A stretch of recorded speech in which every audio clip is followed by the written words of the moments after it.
continually creating about the same amount of urine that people did on Earth, the humans did. They saw, 8 billion people urinating about 1.5 liters per day. But anyway, let's just say that it was smart. He can give you an answer. You mean like water skiing? I love lists. I was going to say, I like to think of AI additive intelligence, right? But there's a couple things. AI, if you don't know something, about something, AI will probably be able to give you information in a way that will help you understand it. So like what you're talking about, Daniel, being able to like fix your sink, right? Like if you've never fixed the sink before and the AI has information to fix the sink, you're going to be able to do so much more than what you were going to try to figure out on your own. As someone that helps people with marketing, I'll use just the marketing side a lot of stuff, like with business. Like when you suck at marketing, say your effective marketing rate is 50 out of 100. AI can probably get you to 70, maybe 80 out of 100. But if you want to get really good effective marketing, you have to go to a human that's an effective marketer. But if you're by yourself and you don't have the funds to be able to go invest and do all the things, AI is going to get you the vast majority of the way there, but it's not necessarily always correct. As a developer, it is an amazing good junior developer. It is like a super fast junior developer.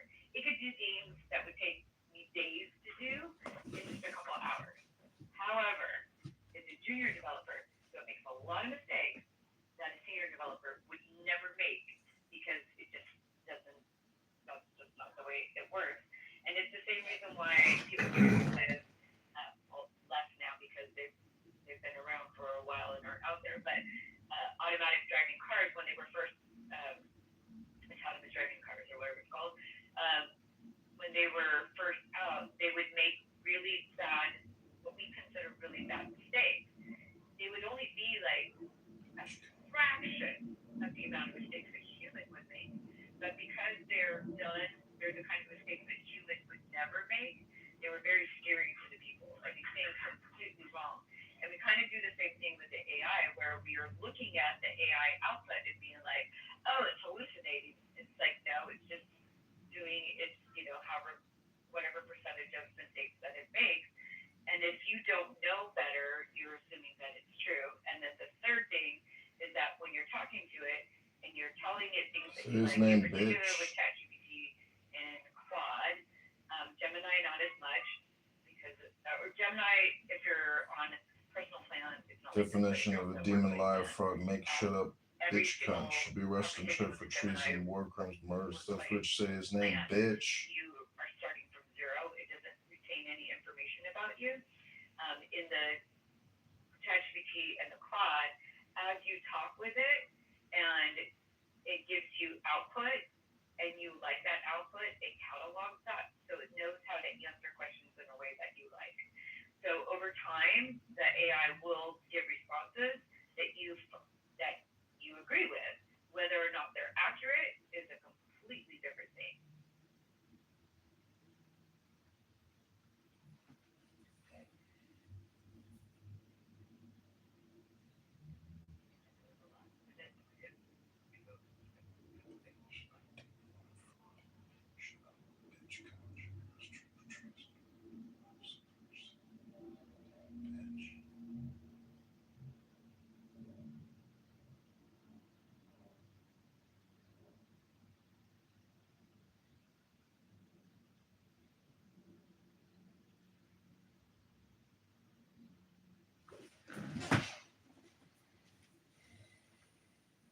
Okay, guys, I wonder if it's time to wrap this lovely room up. What do you think?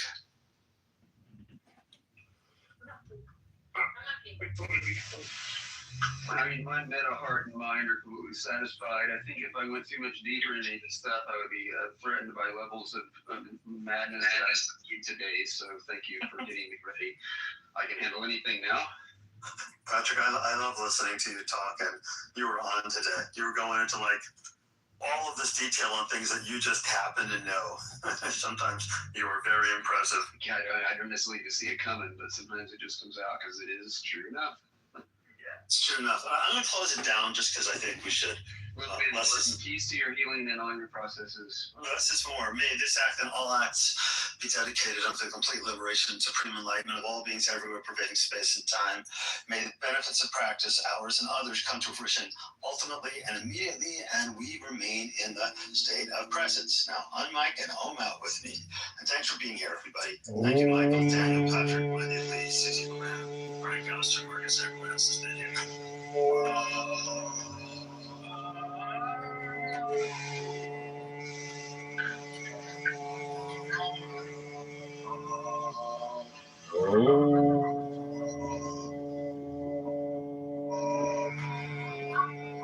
Thanks, everybody. Have a blessed weekend. Work hard.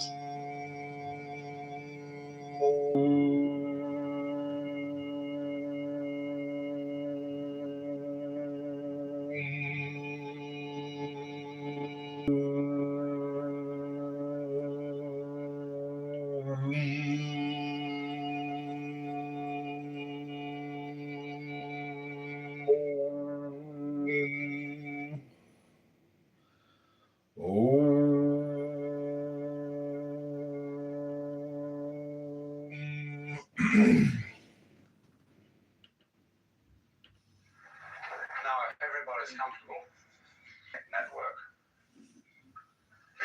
And therefore, we've got to spend the first evening understanding something about the nature of networks. Because in order to get the principle of a network across, I have to convey to you an idea which is extremely simple, but which is difficult to grasp only because we're not used to it. We are used to thinking as Westerners, as having a certain kind of language, and therefore a certain kind of logic that goes with it. We're used to thinking of the world in terms of the game of billiards. In other words, we are still thinking about our psychology, our bodies, and their relationship to the outside world in terms of what would scientifically be called Newtonian mechanics. And Newtonian mechanics has a very long history because it goes back to some of the atomic theories of people like Democritus, who were among the great pre-Socratic philosophers of ancient Greece. And so we may as well begin with a little bit about the history of the idea of an atom, because this has always fascinated people. What is the world fundamentally? What is all this? Well, one way of finding out is to take a knife and chop something in two, so you can see what's inside it. What is an apple inside? What is a seed inside? What is a human body inside? You find that when you chop a thing in two, you've got two pieces, but the cutter feels that it has a structure inside. And the structure is composed of what we call organs or parts. And then in turn, in order to inquire into them, we take them and we chop them apart. And in our curiosity to find out how it's made, in just the same way that a child will take a toy to pieces, we chop and chop and chop until we've got bits so small that they're the same width as the edge of the knife. And they can't be cut anymore unless we can find a finer knife. And so when we get down to that bit beyond which there is no bitter, it is called in Greek atomos, which means the first letter A means non, tomos, cuttable. And so the word atom means that smallest particle of the world which can't be cut into any smaller particle. And that's the original idea of atomism. So then it went further than that to the notion that the world was built in the same sort of way that a house could be built of bricks or stones. The world is seen, therefore, as a composite of fundamental particles. And then what remained to be discovered was the laws governing the relationship between these particles. And so naturally one thought of them as little balls. Why balls? Because balls are hard to cut. If you take a ball bearing and hit at it with a sword, it's liable to jump right off to one side. A cube will submit to being cut, but a ball is very difficult to get at. Very strong form of nature. So people have always tended to consider atoms as balls, especially atoms of liquid. There was a notion, you see, that the atoms of the element of Earth were cubes. Because cubes all sit together rather firmly. Liquid, which when you put up the glue, was balls. Fire was made of, if I remember rightly, pyramids. Air, I can't remember what air was made of. You know what the atoms were shaped like. Maybe sausages or something like that. Because air is pretty difficult to get at too.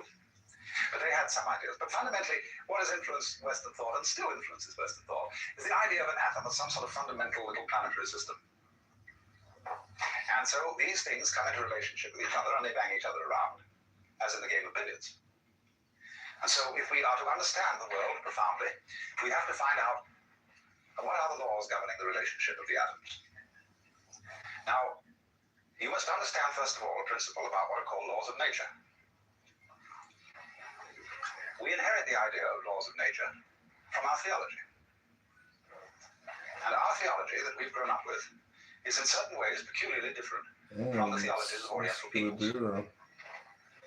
Jewish theology and Christian theology, which have entered very profoundly into the common sense of the average person, have an image of the world which is quite basically political, and we'll go further than that and say it's monarchical. It's based on the idea that the world is a construct evoked out of nothingness by the commandment of a celestial king. Now, there may be Jews in this room who are practicing and devout Jews, and there may be Christians in this room who are practicing and devout Christians. And I don't want to offend you by any imagery that I choose or remarks that I may make about this imagery. Because I don't suppose that anybody has come to this room, to this particular place, who is either a practicing or Christian Jew, who has what I would call a naive idea of God. But the funny thing is about our ideas of God is that our symbols, the images, the mythological forms which we use to describe God, have an extremely powerful influence on our feelings and on the way we behave. After all, I was a member of the Church of England when I was a small boy, and that had a very powerful effect on me. And in the Church of England, it's quite obvious, from an emotional point of view, as distinct from a very intellectual point of view, that God stands behind the King of England. And the King of England and the Archbishop of Canterbury and the whole hierarchy of lords and ladies and noblemen and officials who descend from this point are somehow involved, at any rate this is perfectly clear to a small boy, are somehow involved with the hierarchy of heaven. Because at morning prayer, to which we went every Sunday, the minister would pray a prayer which began, O Almighty Father, high and mighty, King of kings, Lord of lords, the only ruler of princes, who dost from thy throne behold all the dwellers upon earth. Most heartily we beseech thee with thy favour to behold our most gracious sovereign Lord King George, etc. And so this was a very courtly procedure at which the clergyman, dressed in his proper robes, proceeded to the altar, which is a kind of earthly symbol of the throne of heaven, made due obeisance, and presented this petition with all proper humility. Now, these are things that if you're brought up in that environment, you take for granted. That seems to be the natural attitude to God. But imagine someone coming in from a culture where God is not conceived in the image of kingship. How strange he would find this behavior. There's all this bowing and scraping, because you know very well that places where they bow and scrape and where there are thrones are places of terror. Because anybody who rules by force must be basically terrified. That's why he has to have all these protections, why he has to be addressed in the right form of language. Say you go into a court today, an ordinary US law court. There is a very strict etiquette. And if you start laughing, the judge will bang the gavel and threaten contempt of court and all sorts of dire punishments. Because here, everybody has to be serious. It's like on a parade ground. All those Marines lined up, and they salute the flag, and they have to have a very grim expression on. Serious. And so, in the courts of kings, they have to be serious because kings are afraid of laughter. They're also afraid of being attacked suddenly. So everybody has to kneel down. Because if you kneel down or prostrate yourself, you're at a disadvantage. And the king stands or sits at his throne with his bodyguards ranged on either side. They like that. We've already got the form of a church. The bishop at his throne, his attendant canons and clergy flanking him on either side. And so certain great Catholic cathedrals are called basilica. And basilica from the Greek, Basileus or Basilius, is the king. So the basilica is the court of the king. The very titles of God in the Bible, King of Kings and Lord of Lords, are of course borrowed from the Persian emperors. The Cyrus, which is the Greek word, Kyrios, meaning Lord. So the Mass begins with the invocation, Kyrie eleison, Lord have mercy upon us. The titles are borrowed from the Persian emperor. And so the rites that have become associated with Christian religion are reflections of those great autocratic monarchs of the ancient Near East. The Cyruses of Persia, the pharaohs of Egypt, and people like Hammurabi, who were the great Chaldean monarchs. The universe was conceived then as being ruled on a political pattern like that. So that Hammurabi in particular, and Moses after him, they were the wise ones who laid down the rules. They were the patriarchs who said, now this is the way everybody's got to behave. And since you can't all agree among yourselves as to what the rule's going to be, I'm going to tell you what to do. And since I'm the toughest guy around here, and I got these brothers of mine who are pretty tough too, we're going to say this is the law. See, you've got to obey. So this is how we have got historically the idea of there being a law of nature. That somebody told nature what to do. For example, a wonderful poem by Father Feeney about bees. God, to some sticky stuff not yet alive in a hive, said, come, be my bee and buzz as I bid. And sure enough it was, and it did. See, and in the beginning, let there be light. A command. So commandment is the fundamental idea. So the quest of the law of nature is the quest for the true understanding of the word of God. For by the word of the Lord were the heavens made, and all hosts of them by the breath of his mouth. In the beginning was the word was with God, and the word was God. What is that word? If we could find out the word of God, here is the idea, you see, we could perform incredible magic. That's why, for example, the name of God in the Bible is not to be uttered except once by the high priest in the Holy of Holies, once a year. Otherwise, that name, Yod-Heh-Vah-Heh in Hebrew, we don't really know how it was pronounced. And Jehovah mixes up those consonants with the vowels of Adonai. And then it's all mixed up in translation. But anyway, Jehovah is a polite way of saying what can't be said. Because if you know the word, if you know the name of God, you have power. You have the power of God. And so all ancient ideas of magic were based on knowing the names of God. It is said that there are 100 names of God, and 99 are revealed to us. And the camel knows the 100th name, which is why he looks so snooty. But so also, a person in what we now call primitive orders of society are loath to reveal their names. Because if I know your true name, I can utter it and have power over you. Now, you say, well, that seems a very naive idea, but it is exactly through the knowledge of names that we have Western science. And that is magic. That is through trying to understand the laws of nature. So that if you could understand the word underneath all the phenomena, you could change the phenomena and create magic. Only this, that many scientists have got rather sophisticated and have realized that the word comes later than the event. That in the beginning wasn't the word. Of course, if you want to make new sense out of the phrase in the beginning was the word, you have to go to Hinduism, where they have the idea that Vak, V-A-C in Sanskrit, or speech, is the basis of creation. But by this, they fundamentally mean vibration. As sound, you see, is...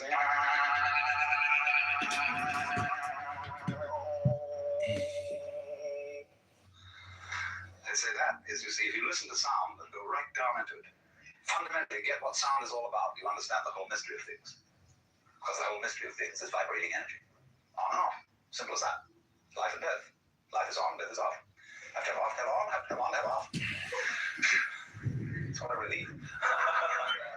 But they say that's the beginning. Now, they also say, in another sense, on another level, that the roots of Sanskrit, say the root form, say the word Buddha, comes from the root form Bud.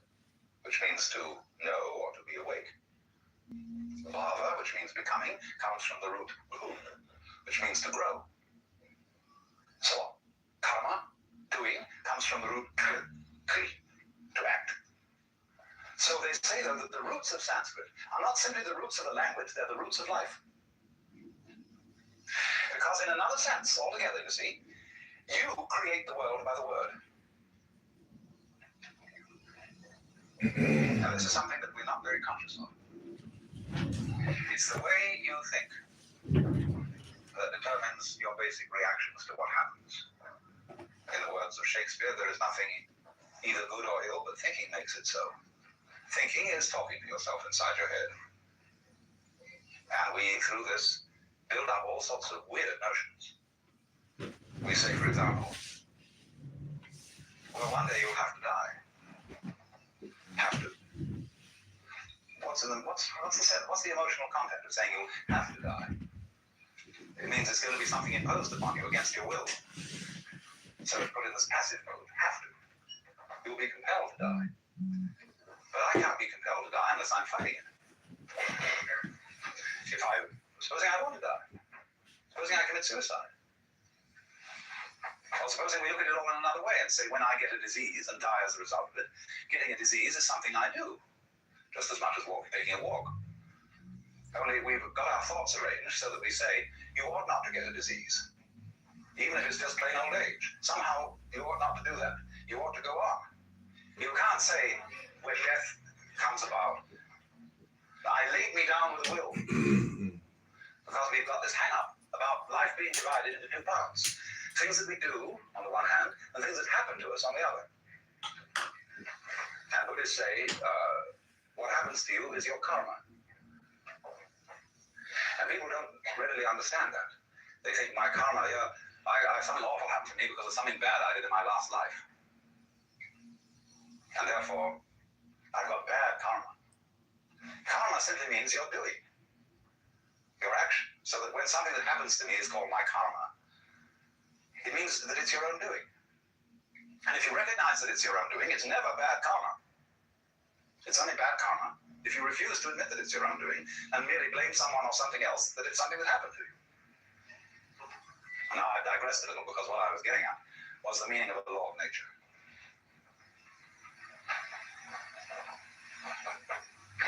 The laws of nature. The word taken over, the idea of the law of nature was taken over by Western science from this ancient magical notion of the word of God, the commandment of God, being the foundation for everything that happens in the world. But now, today, in Western 20th century science, there is an entirely new idea of the law of nature. The laws of nature are not things that exist in any real sense, which phenomena, like the motion of stars or the behavior of animals and rocks, they're not phenomena which these things obey. The universe is doing its stuff. But because we have a certain kind of structure and brain, we want to make sense of it. And therefore, we find various ways of understanding the world by the principle of regularity. Now, what's that? Let's take a clock. A clock ticks regularly. But the world does not tick regularly. Inconveniently enough, the sun does not have Earth go around it in a neat 360 days. This has always irritated calendar makers. How to make a rational calendar? There is no solution. Because the rotations of the Earth upon its own axis do not neatly synchronize with its rotation around the sun. There's always something a little odd about it. So what we do is we superimpose over this rather odd elliptical path the ideal figure of a circle with its 360 degrees. Now that is also like a ruler along a piece of wood and saying this piece of wood can be cut to 12 inches. Now there are no inches in the wood. Inches are a method, a technique that human beings have invented for measuring things. And so we can cut out of a piece of cloth or a trunk of a tree so many feet. Well, originally, it's simply comparing the trunk with us by putting our feet over it one after another, saying it's so many feet long, or so many spans when you stretch out the hand. This is the fundamental idea of measurement, and the inch is, of course, one joint. I'm not sure kind of joint. And so this comparison of man's body and its regular shape, you see, 10 fingers on either side, 5 fingers on either side makes 10, 5 toes on either side makes 10. And so by stretching ourselves out, as it were, against nature, we measured it. And the idea of this, of measurement, is the same idea as the idea of the law of nature. A law of nature is exactly the same kind of thing as a ruler, or a hammer, or a saw. It is a way of thinking which enables us to control our environment. By observing regularities, and then by making a calculus, which is a process really of betting. Will it be regular next time? And the odds are that it may be. If it's done it once this way, it's likely to do it again that way. So in this way, you predict eclipses of the sun. You predict the phases of the moon. You measure, you count it, how often it did it like this, how often it did it like that. And you say, well, it keeps on doing it. And you think, well, it's fascinating. It seems to obey me, because now I can tell you any time it's going to come up. And if the other people around haven't figured it out, they think I'm magic, because I'm going to say to them, the moon is going to change at such and such a time. So many days from now, it's going to have a different shape. And I say, my God, he was right. And they think I'm making it happen, because I can do that. And so I get a rather privileged position, because I could predict. But that's the basic idea, you see, of the law of nature. The law of nature is a human network, like the lines of celestial latitude and longitude. They don't exist in the heavens, but we project them on the sky in order to measure the positions of the stars, because the stars are scattered in a very confusing way. And just try and remember that mess and figure it out. But the clever ones, you see, just look at it through a network, a spherical network. You can number all the squares in the spherical network in accordance with the principles of the circle, the 360 degrees.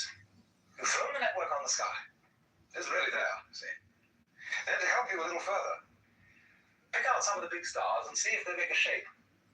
You know, this is like doing a Rorschach test. And you see, oh look, there's one over there that looks like a dipper. Or some people call it a plow. And there's one there that looks like a cross. There's one there that, by some extreme wangling, can be made to look like a virgin.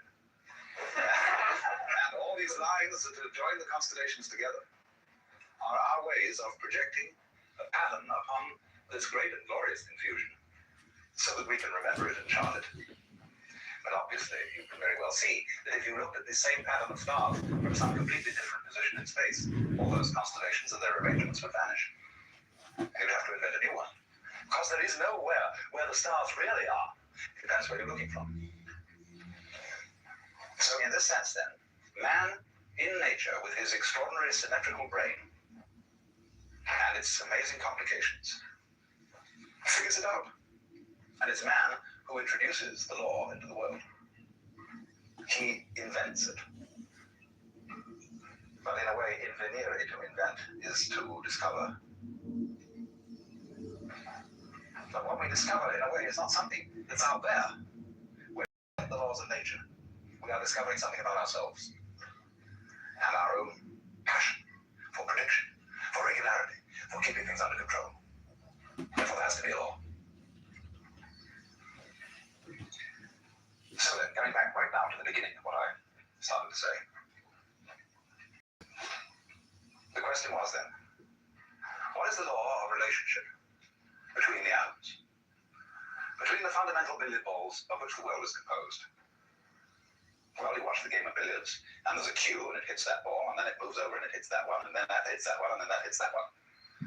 And so the final ball, which moves into the pocket, has its behavior explained through its contact with the other billiard balls and the final contact with the cue. That's why it did it. And so this view of the world as something that happens by the mechanical processes of the law of cause and effect is one that is really basic to most people's common sense today, to most educated people. They would say it's very difficult to figure it all out because the whole thing is so complicated. But if you could know all the details involved in, say, the behavior or a single act of a human being, you would find that it was the ineluctable result of a series of bouncing balls against each other, fundamental atoms that predisposed the great final event to be just like that. So that theory of the relationship between the atoms is called, in technical language, catenary. C-A-T-E-N-A-R-Y, catenary. A catenary effect, or a relationship between events, is like, for example, we use another illustration, where you stand a row of bricks up, end up, no? And you knock over the first one, and they all go, and fall down. That is a catenary sequence. But it becomes increasingly obvious today to the physicist and to the biologist that that will not do as a sufficient description of how various events affect each other. And so there's another type of causal relationship altogether, which is called, instead of catenary, reticulate. R-E-T-I-C-U-L-A-T-E, reticulate, from the Latin rete, meaning a net relationship. Wherein, in other words, any given event is not simply ascribed to one or more previous events, but that the relationship between the past and the present, between the present and the future, is all to be taken into consideration in understanding any one event. In other words, let's take one event. I drop a ball and it bounces. Let's say it's an event. I don't know how many events it really is, but we'll just say, for the sake of argument, that it's an event. Now, is it enough in describing this event to say, I let the ball go, it obeyed the law of gravity, it hit the floor, but because it was made of rubber and had some air inside it, it bounced and sort of slightly disobeyed gravity because it had an energy in it. But that's not enough. Because that the ball dropped, that I let it go, that it bounced, depended not merely upon a historical sequence of events that you can lay out in a string along a line of time. It depends also upon a present context. There must be a certain density of air. All kinds of things have to coexist with this in order for me to be there to drop the ball at all, much less manufacture a ball. So that what happens must be considered not merely as a historical phenomenon, but it must be seen in context. Context is terribly important because it isn't just when a thing happens that is important, it's where it happens. In what setting? So that you could say that my blood in my veins is in a certain setting. In a test tube, it's in a completely different setting. And in a test tube, my blood is not behaving in the way it behaves in my veins. Therefore, it's not the same thing. So, an individual person in one setting will behave in one way, in another setting in a completely different way. I remember when I was a child. I was one boy when I was at home with my parents. When I went to visit my uncle and aunt, I was someone different. When I was with my peers, I was someone quite different.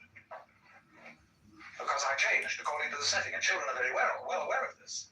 It's only as we go on that we keep having it drummed into our heads that we ought to have a consistent character, because we're influenced by novels, where the characters are supposed to be consistent. And so you ought to have a consistent character. You ought to behave the same in all circumstances and towards all people. That merely means you become inflexible.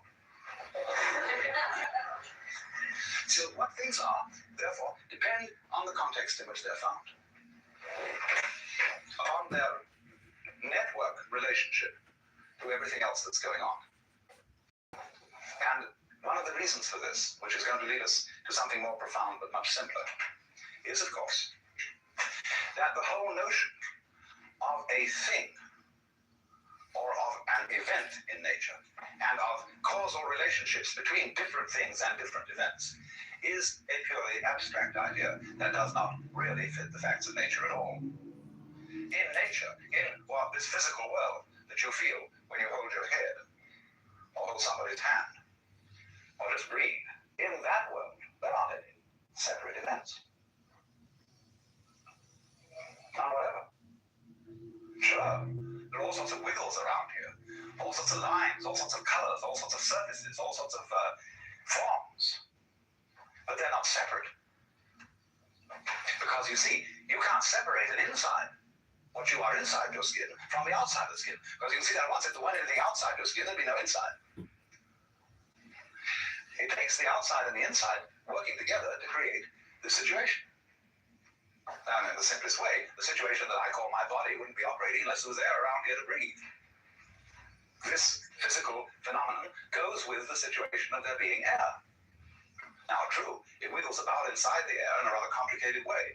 And other people watching say, oh, something going on over there. You know, because the air you can't see and it remains rather constant except when there's a gale. And so you don't pay much attention to it because it's always around. What you pay attention to is what changes rather rapidly. And you say, well, that's a that. Say, hey, you say to someone, you see this change going on, some wiggling over there, say, what's that? See? And he knows what you mean by a that. A that means something on the end of the finger point. It's different. It's peculiar. See? Now that's a that. So from that comes the idea of an event or a thing, a that. But all these that's that are happening aren't disconnected. They go with each other just as I go with the surrounding air. And just as this whole situation in which we are at this moment is a complicated going withness. Now here then we get to the fundamental idea of this idea of going with. And from this we shall be able to construct the whole notion of network. And this is the idea I said at the beginning. It's extremely simple, very difficult for people brought up to use Western languages to understand. Now going withness, we could call it relativity, relationship. Means simply, let me first of all put it in a very extreme form. Consider yourself, sitting here at this moment, being just exactly the sort of person you are. Maybe a little neurotic, maybe a little sick physically, maybe a little ashamed of yourself for some reason or other, or whatever. Just the way you are anyway, just like that, sitting here. That situation goes with, as back goes with front, the entire situation of the rest of the universe.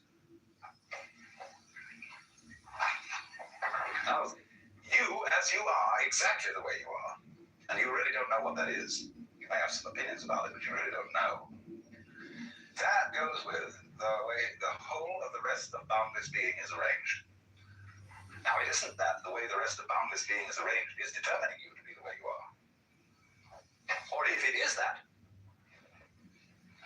if that's true, if it determines you, then we must also allow the other side of the picture that you determine it. It's your karma. You did it. But you say, no, but I didn't help it. It did me. And you can say, tis tisn't, like two children arguing until you realize that the argument was stupid. Because you and it are one event. It isn't a question of it controlling you or you controlling it. It's all one event.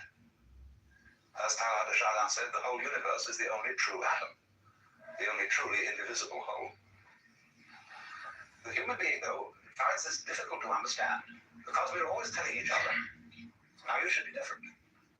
You want to change. Don't be like that. Now listen, you're sick. I got a system. See, I got a system. I've got a real school here, a thing that's very important. And you should come and study with that. It may not be mine, but it may be some big sage or pundit that I know. And you should come around and study that. And I've thought about this for a long time. Because I've heard every kind of opinion of all the sorts of things that I should do in order to get myself into shape. And I realized that if I followed this advice, I would spend my entire day doing exercises in preparation for life. I don't know when I'll ever get around to that. You know, I would have my half an hour's yoga practice, 1 hour of zazen, so much physical exercises and so much memory practice, so much special diet preparation to be sure that I got proper food. And if I think it's all true, I think, oh my God, it's worth it. Then another school of thought will say, no, that's the thing, you're getting confused. Just do one thing, see? But then I say, now how am I going to choose which one I'm going to do? Well, he says, obviously this one's the best. And before you know where you are, you're sewed up by some religious fanatic. Now, please, I don't want to do this to you. Please don't think that I have any such recipe that I'm going to give you anything to do for 5 minutes every morning. I just am not. I want to, my whole notion would be to set you all free so that you only have to attend one seminar, never have to come back.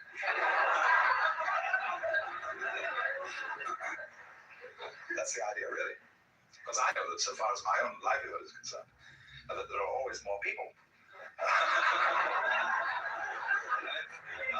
No, I don't collect the following and send them all away. There are plenty more people to fill the vacuum.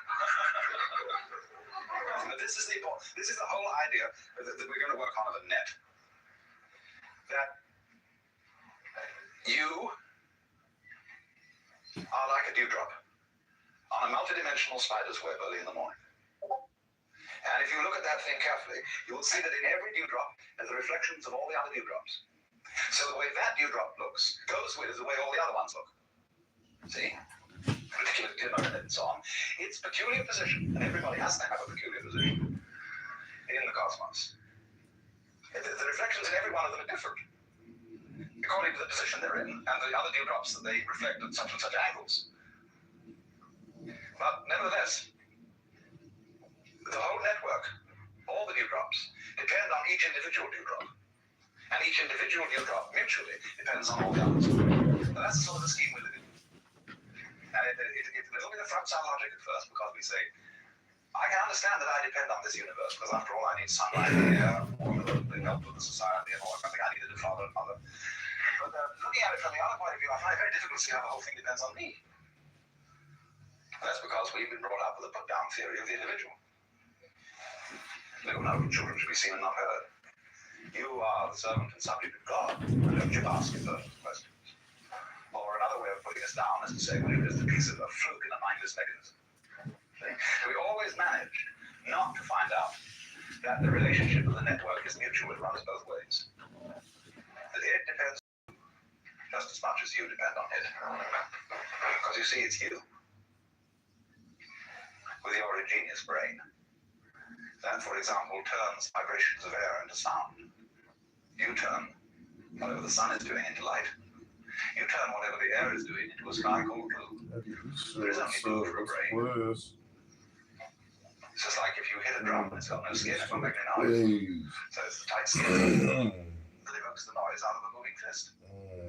No skin, no noise. So you, as the reflector, like the dewdrop reflects, you, as the so-called reflector of all that goes on, by the constitution of what kind of a reflector you are, you evoke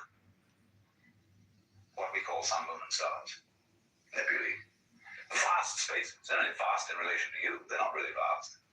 And if you compare them with yourself, they're vast. They could be considered very tiny. Or equally, the space between two sides of a hair could be considered vast if you want to think about it that way. I mean, if you really want to go into a hair, there's an awful lot between one diameter of a hair, you know. And if you think about it a long time, you'll think it's what we call a vast subject. Study it, you know, from microscopy. It is a vast subject. Depends on the attitude. But the basic principle thing I really want to try and get across is this idea of going with. The universe around you is your outside, just as much as the organs inside your skin are your inside. You go with it in the same way that the stalk goes with the root or with the flower. You have my hypnosis. And as front goes with back, as North Pole of magnet goes with South Pole. This principle of relationship governs everything. I wouldn't say governs. I'm only using these rigid terms that we have to use out of our language. It underlies everything.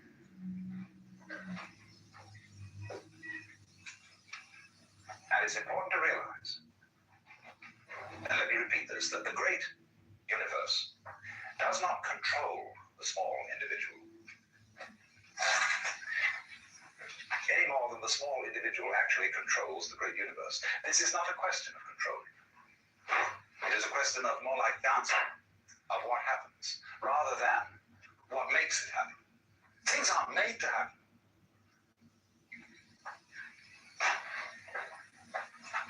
Only if you insist that a certain event is quite separate, then you can think of it being made to happen by the events that came before it. But if you realize they're all parts of one event, or different aspects, different phases of one event, then you see it happening and you don't see anything making it happen. Forcing that whole idea of things being made to happen, in other words, goes back to the idea of a universe that is based on a monarchical image, where the boss says, damn it, you do that, and the thing can't help it, and so it's made to happen. I'd say in Chinese Taoist philosophy, the universe is just not seen in that way. It's not seen as anything is not made to happen. It is what does happen, but it's all interrelated, and therefore there is a pattern to it, there is an order to it, the order of the net.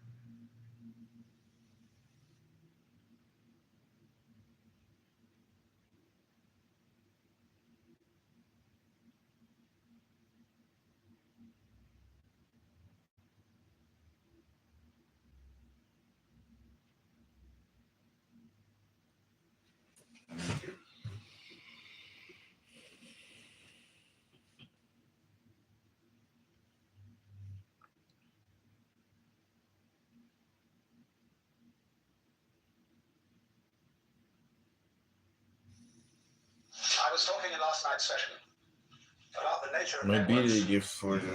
and you remember that I explained that the two conceptions of causal relations between things and events, and I meant to write these down unless you've forgotten. There's the catenary and the reticulate. In this kind, things and events are explained as being links in a causal chain. And so every particular happening that is identified as a thing or an event, which is, however, quite an arbitrary kind of selection, is explained by its past, by the chain of events which lead to it in a causal sequence. On the other hand, in thinking of the reticulate relationship, a thing is explained not simply by its relationship to past events, but by its context, that is to say, its relationship to present and future events as well as past, so that every event becomes something in a network. Now, you will very well understand that when you see the knots in a network, or better, the squares of the net, they're all held together by each other. Imagine the kind of network where instead of there being, something like knitting. In knitting, the stitches are all held together by each other. And if something breaks at one point, the thing starts raveling. So the reticulate view, or the net view of the universe, is one in which the Buddhists say everything mutually interpenetrates everything else. So as I was trying to make the central point, the point of implication, point of relativity, that things go together like two sticks standing on the ground in this way. See, they give each other mutual support. Or like the three rings in the Valentine beer trademark, or the Christian symbol of the Holy Trinity. Those rings interlock. But take one of them away, and the interlocking is broken down for all of them. So in the same way, the individual, although seeming to be something that rattles around in the universe, although a given planet or a given star seems to be something that is moving on its own, the motion, the behavior of stars, is a situation that arises only because of the mutual interdependence of all stars. Because, to take a very simple illustration, if there is only one star in the whole universe, no motion can be ascribed to it. It can't even be said to be still. Nobody knows what it's doing because there's nothing for it to relate to. But take two stars, and they can get nearer to each other, but no one knows which is moving. Get three stars, and then you have, say, two close together, and one of them seems to go away. Now, who is moving away from who? Are the two stars saying, hey, we don't like you, we're going to get out of your way? Or are they saying to the other star, why don't you like us? Why do you keep going away? Well, who's right? Well, you can say on the principle of democracy that the majority must be right. But then they say, well, let's have an umpire, and we have a fourth star who can stand above us. You see, two stars can only move in a straight line with respect to each other. Three stars can move in a plane with respect to each other, but a fourth star can establish a third dimension. But we could say, I can look down on you, take an objective standpoint. But then the argument is which one of them is the fourth. But that's the basic principle on which the whole universe is constructed. It's a relativity system in which motion depends on comparison. with something relatively still. And there can't be any motion at all unless there is that comparison. So, because of this relationship, every individual is so related to everything else that's going on that you imply it. In other words, anybody who was a great scientist from some other world altogether, who studied a human body carefully and figured out the conditions under which such a thing would exist, he would come to the conclusion that that human body was something from a universe just such as we have. He would find that your structure, your behavior implied this whole thing. Just as with a laser beam system, you can photograph a small fragment of any photographic negative, and from that tiny fragment you can reconstruct the whole picture from which it was taken, because the crystalline tensions in that fragment imply the whole context of crystalline tensions that belong to that particular negative. So in exactly the same way, you as an individual imply this world, and this world mutually implies you. And you are a natural formation, moving in and with this universe, not determined by it, because this is not a system of determinism. But you are moving with it in just the same harmonious way that you notice the waves moving, and the trees growing, and the clouds moving. And as you don't accuse the clouds of making aesthetic mistakes, so really is a certain light in which you can see human beings, both good and bad, as perfect forms of nature. You may have fashionable discriminations about who is beautiful and who is ugly. You may have metaphysical discriminations about who is sick and who is healthy. You may have moral discriminations about who is good and who is evil. These are all points of view, relative points of view. They're all legitimate because they are parts of the functioning of the whole. The fact that you take those points of view, that too is part of nature. But a skillful person lives on two levels at once. You live basically on the level where you know there are no mistakes. It can't be. Everything moves in accordance with what the Chinese call the Tao, the way of nature. And if you have that basic feeling, you will always be sane. But you are able to comprehend within that feeling a more restricted point of view, whereby things are good and bad. Just as in the confines of this room and this area, it's perfectly clear that there's a difference between the up direction and the down direction. But we know that this area is situated in interstellar space, and there is no up and no down. Now, the second situation doesn't contradict the first. But if you have only the discriminatory point of view, if you take your fundamental stand as a being on the difference between good and evil, you get in the Christian hang-up. You have then to say that there is eternal heaven and eternal hell, that the distinction between good and evil is radical. And if you do that, you begin to suffer from a disease called chronic guilt, which is one of the most destructive emotions that anybody can have. You feel an outcast from the universe, at odds with reality itself, at odds with God. And that sends people quite mad, and is responsible for a good deal of the craziness of Western civilization. It's making too much of a good thing out of the distinction between good and evil. It is an important distinction, but it's not fundamentally important. And you have to learn to admit different degrees of importance. And just say that because you can't just say that because a certain distinction isn't absolute, that it's not important. After all, your own physical formation is not absolute, but it's important. So, the situation of man in this network is to repeat the proposition.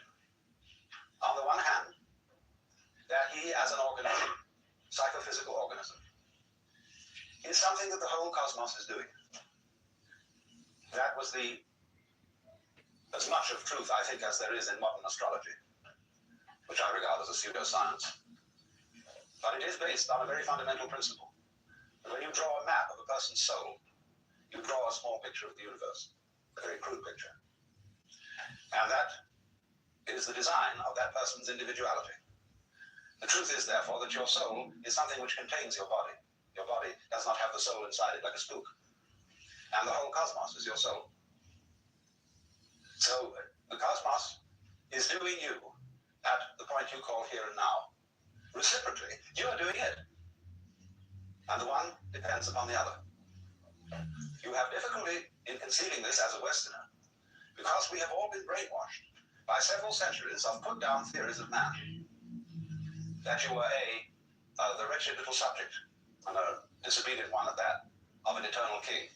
And B, that you were just a fortuitous congress of atoms in a mindless mechanism of incredible vastness. Having entertained those two theories of man and of existence for so many centuries, we are very much brainwashed into being unable to see that we and the universe are mutually causative, or to use the Chinese expression, mutually arising. Now then, a second difficulty arises in this, which requires that I bring in some ideas, first of all, from Buckminster Fuller. The principal notion of Buckminster Fuller's thought, and if you don't know this name, Buckminster Fuller is what I would call a philosophical engineer, a man who is one of the most creative minds in the modern world. He invented the geodesic dome, which is his main claim to economic fame. But beyond that, he's done a great deal of extremely fascinating thinking about the future of technology and the situation of man in the universe. And he has devised this important term, synergy, coming from the Greek, syn, with, ergos, work. But what he means by synergy is this, that every complex organism has as a whole an intelligence greater than any one of its parts. So this is a difficult idea to swallow, because he applies it to technology in this way.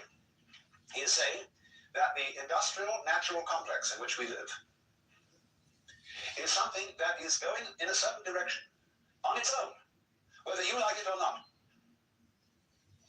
and that it is able to organize your behavior in a more intelligent way than you can organize it.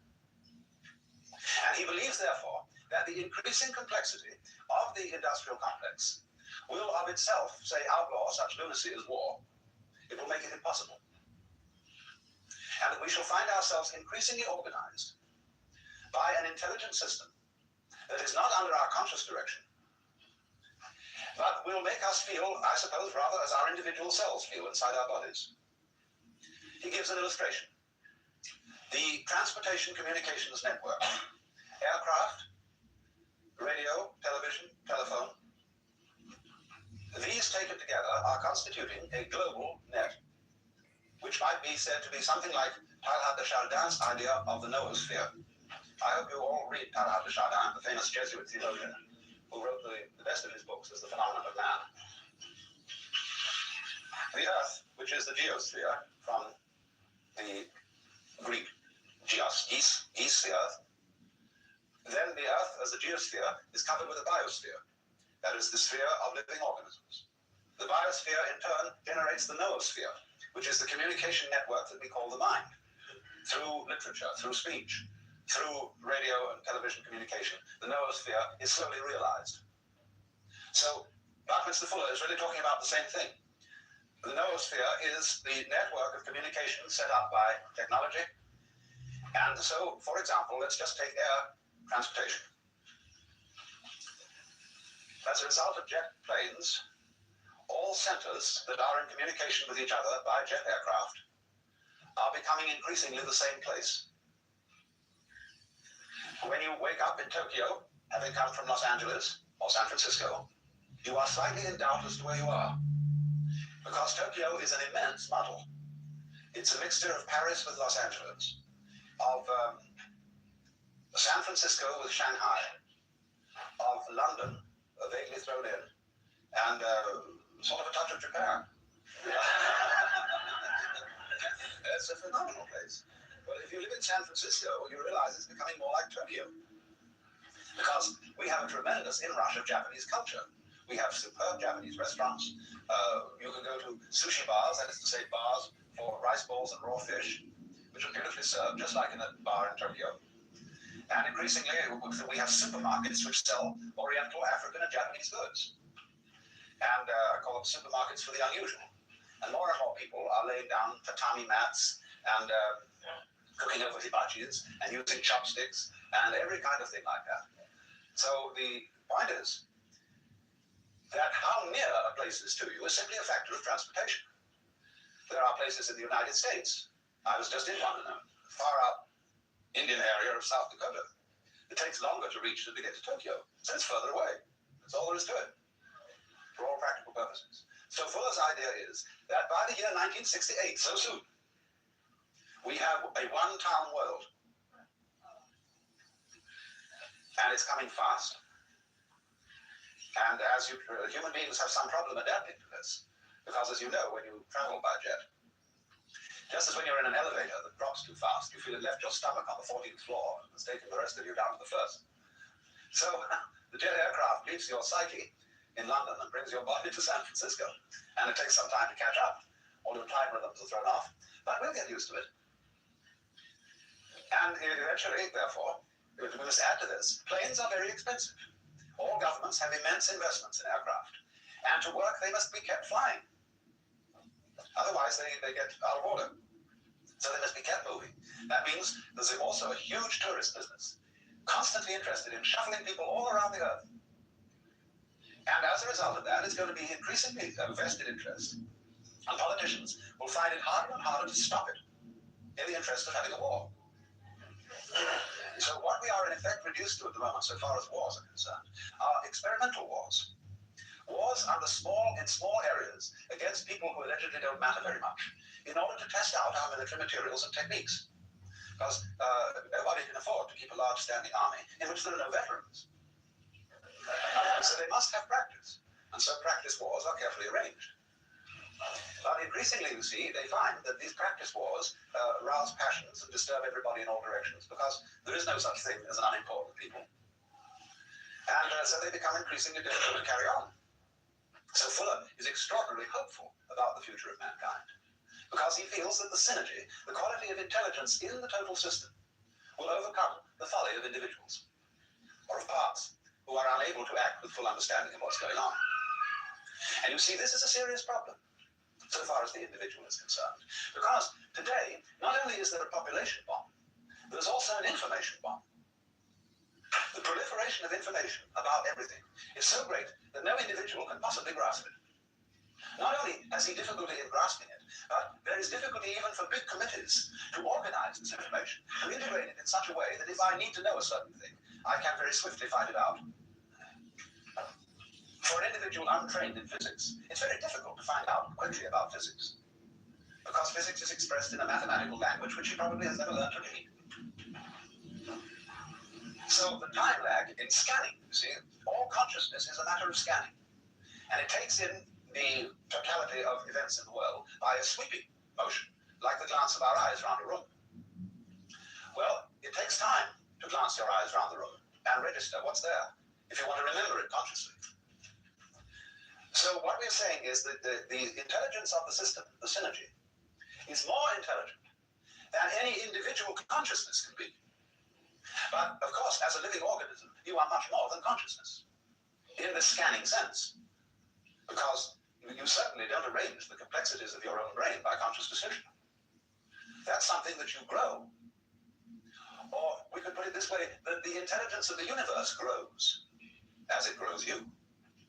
But here again is another hurdle for the average Westerner, whose common sense is derived from the philosophy of science current in the 19th century, are thinking that the organization of the universe is intelligent. That seems to us to echo of theism, of God ideas where God is based on an anthropomorphic or man-like image, the old gentleman with whiskers in the sky.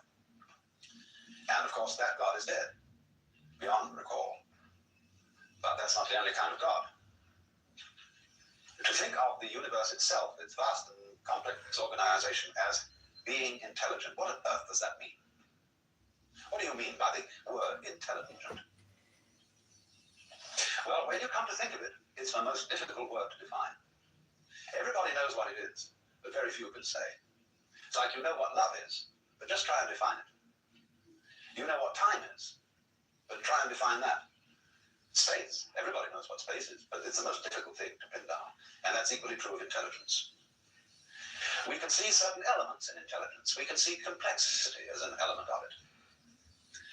We can see complexity as what we call an orderly arrangement of different clusters of complexity. But again, we're using words, all of which are imprecise. What do you mean orderly? That's practically to say it's all in order. It was almost like saying it's intelligently arranged. We recognize these things, but we are not quite sure what we mean by them. But we recognize them at once. And for example, if we begin with the pure hypothesis that we ourselves are intelligent, and let it go at that. If we're not, then nothing is. But let's, for the sake of argument, say that we human beings are intelligent. Now, if that is so, then the environment in which we live must also be intelligent. Because we are symptoms of that environment, and I don't for the life of me see how you can have intelligent symptoms of an unintelligent organization. We belong in this world. We didn't arrive here from somewhere else. We're not tourists in the universe. We're expressions of it. Like branches express the tree, or fruit express the tree. And so you will not find an intelligent organism living in an unintelligent environment. That is to say, the environment in which you live will be a system of mutual cooperation between a vast complexity of different kinds of organisms. And the total balance of that makes your life possible. In other words, human life goes with, as front goes with back, an extremely complex bacteriological world, which sometimes diseases us, but most of the time assists us by its colonies, its societies, its methods of reproduction. All these complex interrelations are the which, without which not, the sine qua non of there being blood and veins and bones and intestines and all that kind of thing. That's only the bacteriological world.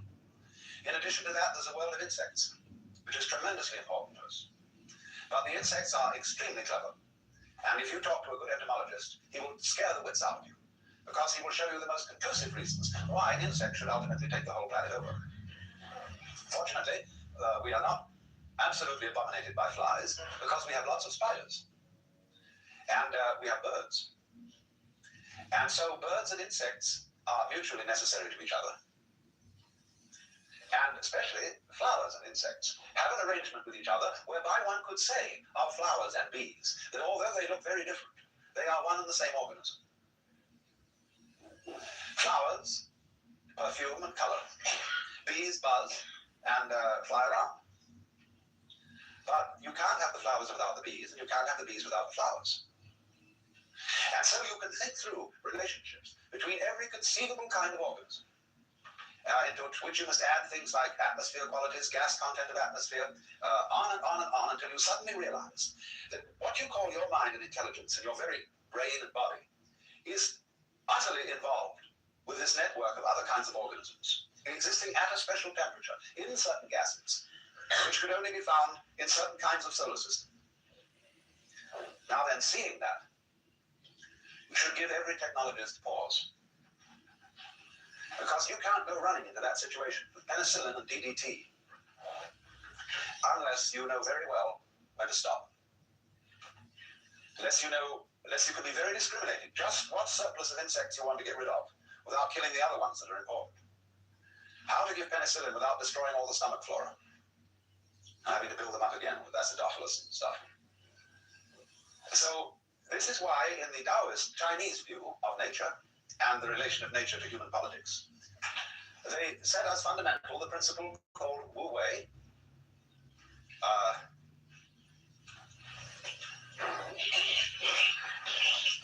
Wu Wei.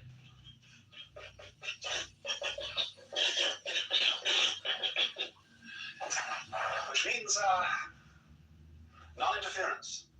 Not quite what we mean by laissez-faire, but rather close to it. That is to say, when you act upon nature, and And you must. You can't help but interfere. There's no way of isolating yourself from the world. Every time you breathe, you interfere with something. See? But the art of Wu Wei is that when you interfere, endeavor to do so by going with the grain of things. In other words, if you want to split wood, split it with the grain. Don't try to split it across the grain. And likewise, when you want to pick a fight, don't use violence, but use the other person's violence to bring about his downfall. That's judo. And that judo is applied Wu Wei. Sailing is Wu Wei. That's distinct from rowing, which isn't. So then, the Taoists, you see, recognized that there is this universal organism. And they thought of the cosmos as a great organism without a boss.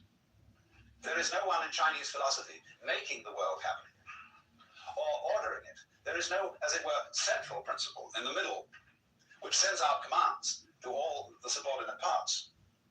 But rather, that the thing organizes itself. Their word for nature means Zhunan, meaning what is so of itself. So they saw the whole cosmos as a self-regulating organism, and further saw that the individual is not merely a part of that organism. He is an expression of the whole thing. And the whole depends upon this expression, just as much as the expression depends upon it. And that was the principle of mutual interpenetration, which is called in, it's more familiarly known by its Japanese name, Jijimugye. The principle of the network. Between thing event and thing event, there is no obstruction.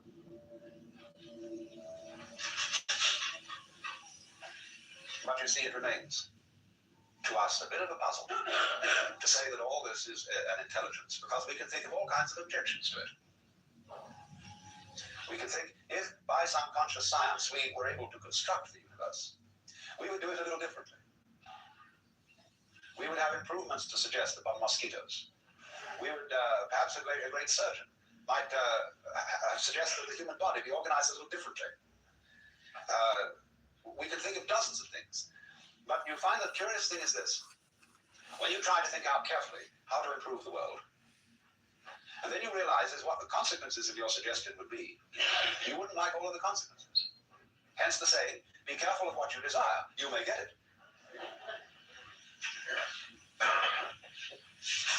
And then one invites the individual, and this is one of the great things to do, to suggest another kind of universe. What kind of universe would you design if you were God? And I recommend, I'm not going to go into this because it's a long story, but I thoroughly recommend it as an exercise in thought. Model your own universe and see what comes out of it. Because I can only tell you that you will eventually discover that you will model this one.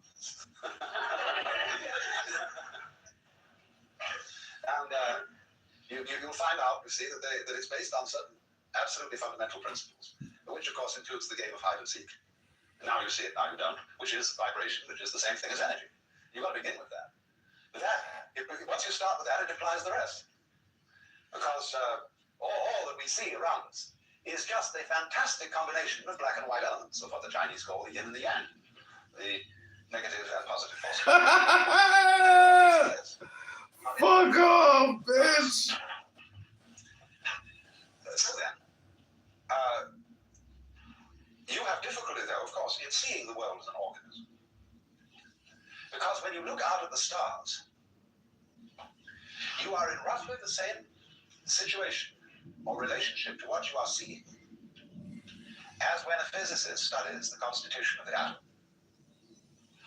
He will make a map of the behavior of the nucleus, in which there will be various rotating particles or wavicles.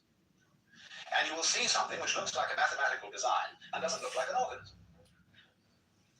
Because we expect an organism to be a kind of gooey thing with blood, flesh, wriggles, and so on. So if you looked only through the microscope, you wouldn't see the organism. But when we look out at the rest of the universe, we are, as it were, sitting down on one of those electrons, looking through a microscope at the rest of it. And therefore we don't see the sort of total design it makes up. That's much too far away from our conscious inspection. And this is one of the reasons then why it's difficult for us to formulate the idea that there is an intelligence operating here. Because all we see is a firework display, this tremendous display of radioactive mud and gas. And one would say, well, it's just a kind of a contraption that happened to arrive there, and that's all there is to it.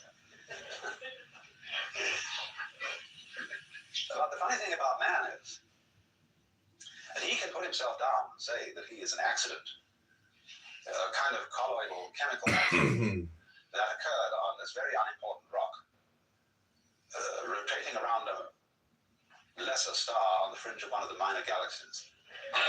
And that this is where we are, and that the universe does not give a damn about us. And yet the odd thing is that this an image of the whole cosmos in its vastness.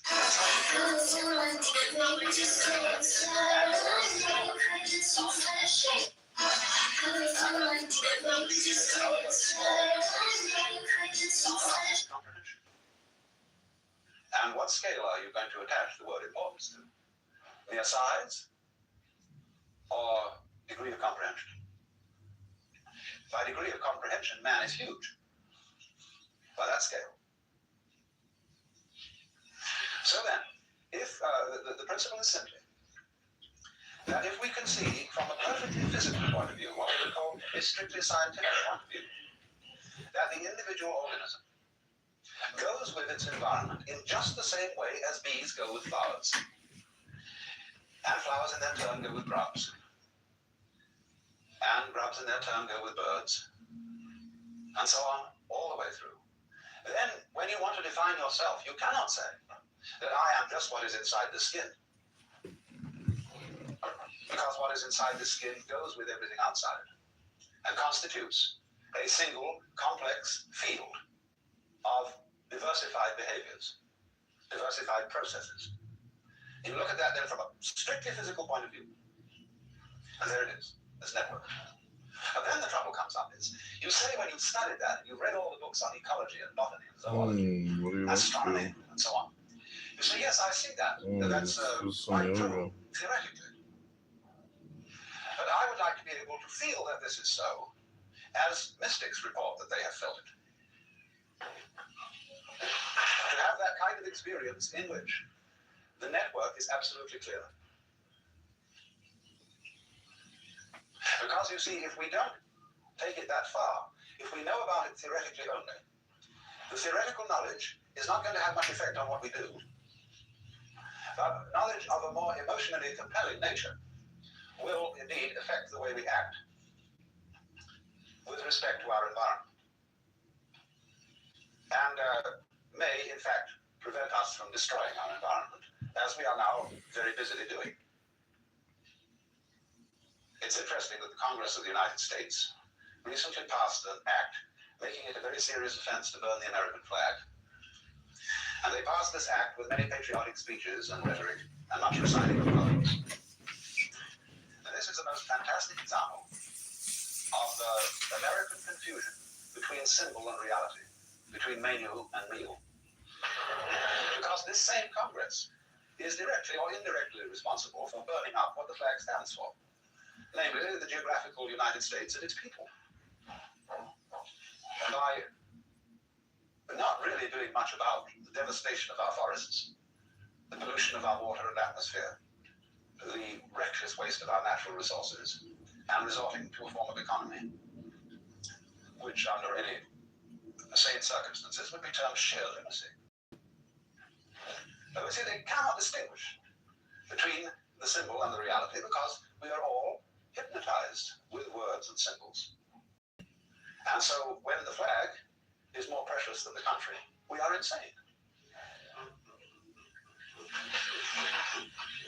When you say, I love my country, and what you mean by that is you feel certain emotions when you salute a flag, you don't love your country at all. Because to love the country, it means to participate in its life in a loving way, in a considerate way. And after all, our animals are in a certain sense, members of the United States.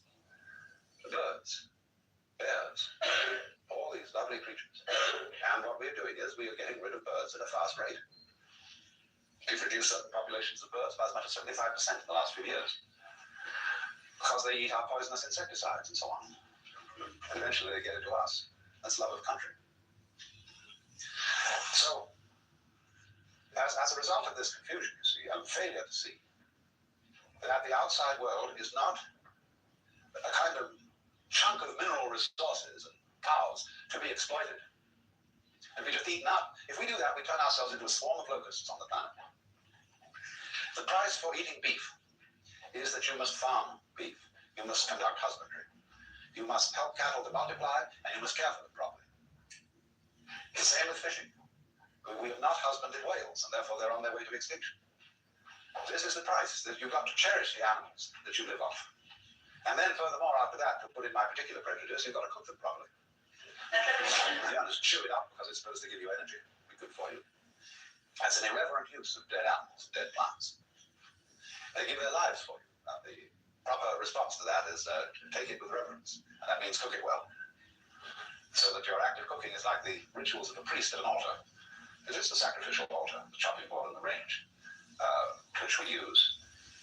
And it's not a kind of a kitchens are not to be looked on as sort of lavatories where you throw things together to put in at the upper end. So, but this can only come about, you see, in a situation where human beings are vividly aware of the external world as much themselves as their own bodies. And you must allow yourself, therefore, to feel that what you see is not merely something out there. It's in your head. And your head's in it. And these things mutually interpenetrate each other like this. Now it's in your head. Now your head's in it. Now it's in your head. Now your head's in it. Like this, you see. And this rhythm sets up what we call vision. So if you see that the external world is as much you as anything inside your skin or anything inside your head, then you have a certain respect for it. And no longer consider matter, for example. Take a piece of wood. A piece of wood is not just a chunk of stuff. But people think about wood that way. You can't be a good carpenter if that's the way you think about wood. We think we're dealing, you see, with these inert, unfeeling blocks of stuff.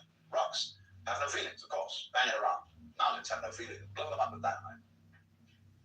But they do have feelings. And if you heard them, as the Indians say, I've just been with a whole bunch of Indians.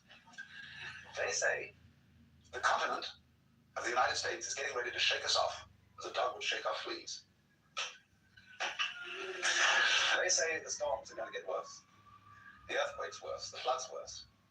And the insect pests will multiply in all sorts of strange ways. And finally get rid of us. And leave the land of the Indians, who originally owned it.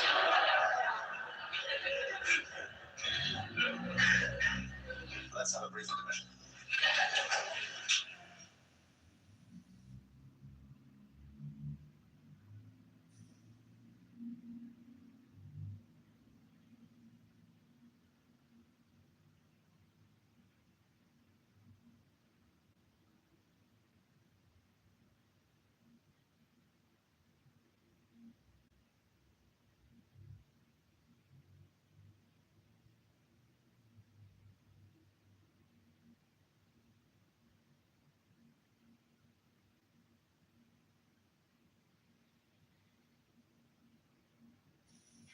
The question arose this morning about the problem of whether the extension of the network, especially by electronics, might not abolish individual privacy. And I said I was planning to devote this afternoon's session to that problem and some of its ramifications.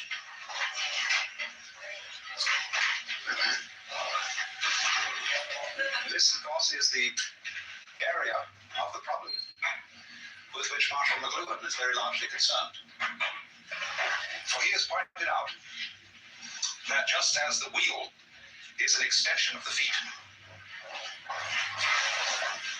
and as beyond the wheel, naturally comes the horse and carriage, the automobile, and the airplane. All these technological creations are extensions of the human organism. And finally, the electronic network of telephone, telegraph, radio, and television is an extension of the nervous system. And into that, we must throw, as an additional extension of the nervous system, the computer. The computer into which data can be fed from the files of the insurance companies, the Internal Revenue Service, the police, credit agencies, everything. So that in a matter of seconds, when an individual is identified, an enormous amount of information about him can be instantly known. In a rather similar way, the time is not too far ahead, when you will be able to have a box about so big on your desk, which has a little screen on it, and a dial. And after dialing a key code, you will dial the catalog number of any book in the Library of Congress that you want to read. And at any rate that you wish, the spread pages of that book will appear on your television screen. And you can get it right like that. When we get to television worked with the agency of laser beams, you will of course be able to see solid three-dimensional images in color projected in a certain area, and you can walk around it. I haven't discovered yet whether you can kiss it.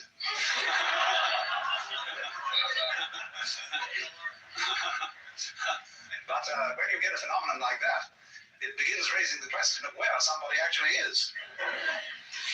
When the reproduction becomes technically perfect, you see, you won't know the difference between the reproduction and the original. That's going to be a new kind of confusion. And we will perhaps even be able to think about the word reproduction in a new sense. We say now, one of the meanings we give to the word reproduction is sexual reproduction of the species, or the biological method. Then we have reproduction through photocopy, and all that kind of thing. Let's suppose, too, that we begin increasingly to be able to manufacture the parts of the human body in very perfect kinds of plastic. So that when your heart goes wrong or your kidneys go wrong, the surgeon will simply replace them with a plastic reproduction, which will work equally well. And perhaps they'll never be able to reproduce in plastic the brain, but they can at least put in there a radio device, which will connect with a computer system of some kind, which will do the same job. So that then, after the years go by and your parts have been replaced, the serious question arises as to are you the same individual? And we would say, well, no, you've been entirely replaced. Of course it does. You're being replaced all the time, though by a different method. And just as, say, an institution like the University of California, which is a very rapidly changing university, and for some mysterious reason it remains the University of California, recognizable as such, even though the students, the faculty, the office and administrative staffs, and the very buildings themselves are in a state of flux, so that they hardly remain a constant for 5 years in succession. What then is the university? The university is a pattern of behavior. And the organisms involved in that pattern keep changing. But the pattern retains an identifiable continuity. So does your body. So does the whirlpool in the stream. So do the hot springs down below, although the water is running through them all the time and is never the same. So you can envisage the reproduction of the human being in this electronic way. And at first you say, oh, horrors. Are we going to be converted into nothing but plastic replicas of ourselves? Will we be there in any sense anymore? Will the soul survive it? But you see, in the case of the University of California, it is what we call the University of California that is the soul. And its bodily expression keeps changing. So, when we find out that we are electronic echoes of ourselves, being perpetuated through the ages, we shall come to the astonishing conclusion that that's what we already are. Only we have to do it again ourselves in order to realize it. We are already the most remarkable electronic patterns from the standpoint of physics. So let's a bit lay that bugbear to rest. Although I must say, there's something about plastic in its present stage of evolution That is somewhat repulsive. There is a state of consciousness which those who are psychedelically hip or hep call the plastic doll, in which everything looks as if it's made of plastic, as if of patent leather or enameled tin, that it only reflects light and has no light inside it. There is another side to the vision, whereby everything becomes living jewelry with light inside, a kind of beatific vision as distinct from a diabolic vision. And at the present stage of its development, plastic always suggests the diabolic vision. But it is through the diabolic vision that you gather the deepest insights. It's really profounder than the beatific vision in a certain way. Because if you can go down into any experience, I hope you understand the meaning of this phrase, go down into. It's very important. It means exploring a certain sensation or a certain feeling, to find out all its implications, to find out what it is at root that you like about it or dislike about it. And you'll find if you explore the plastic doll vision sufficiently carefully, that it will bring about in the end a far greater depth of bliss and realization than merely exploring the things that are lovely. At first sight, obviously so. So one should think about this funny thing of technology, considered as artificiality, in the light of the realization that there really is nothing artificial.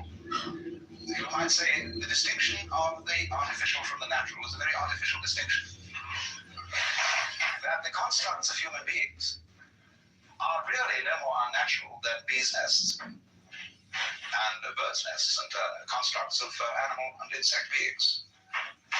They're extensions of ourselves.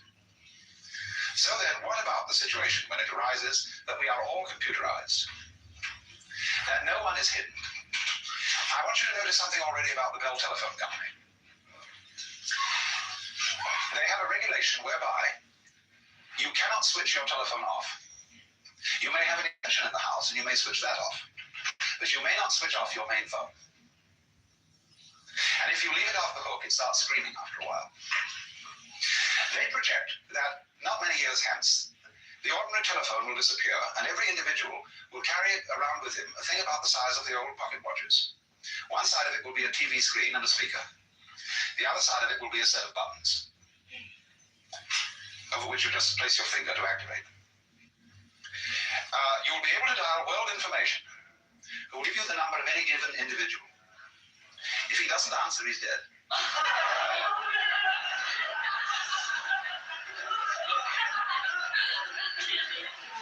So under such circumstances, absolutely no one can get lost. And then you see, as this moves on, let me develop some of its further possibilities. People like Toynbee and McLuhan have noted that as technology progresses, there enters into it a quality of what they call etherealization. And this is connected with Teilhard de Chardin's doctrine of peduncles. Peduncles aren't exactly relatives. We have to understand first the doctrine of peduncles. Now, here it is. Here is a globule. It might be an amoeba, or it might be oil in water suspended. And this globule is going to separate. First, it does this. Then it does this. Then it does this. And then it does this. See? Now, these things here are peduncles. From the Latin root pes, pedis, meaning a foot.